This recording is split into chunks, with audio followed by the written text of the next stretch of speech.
আসসালামু আলাইকুম। আপনার প্রশ্নটি হচ্ছে আমার নানার আগে আমার মা মারা গেছে, তাহলে আমি কি সম্পত্তি পাবো? জি, অবশ্যই আপনি সম্পত্তি পাবেন। কিন্তু নরমালি মুসলিম উত্তরাধিকার সূত্রে যেটা আছে নিয়ম, সেটাতে আপনি পাওয়ার কথা না। কিন্তু 1961 সালে যে আমাদের এমএফএলও আইনটি হয়, সেইটার মাধ্যমে আপনি পাবেন।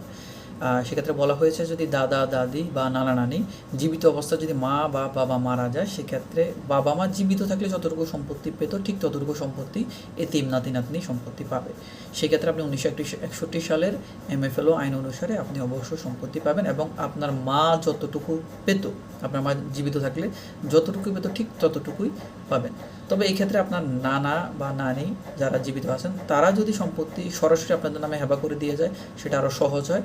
আর যদি ওনারা যদি কোনো সম্পত্তি আপনাদেরকে না দিয়ে আপনার জীবিত মামা খালাদেরকে দিয়ে দেয়, আপনাদেরকে বঞ্চিত করতে চায়, সেটাও করতে পারে। বাট কোনোভাবে সম্পত্তি বন্টন না করে, যেটা যে আপনার যদি আপনার নানা মারা যায়, সেক্ষেত্রে আপনার মা যতটুকু পেত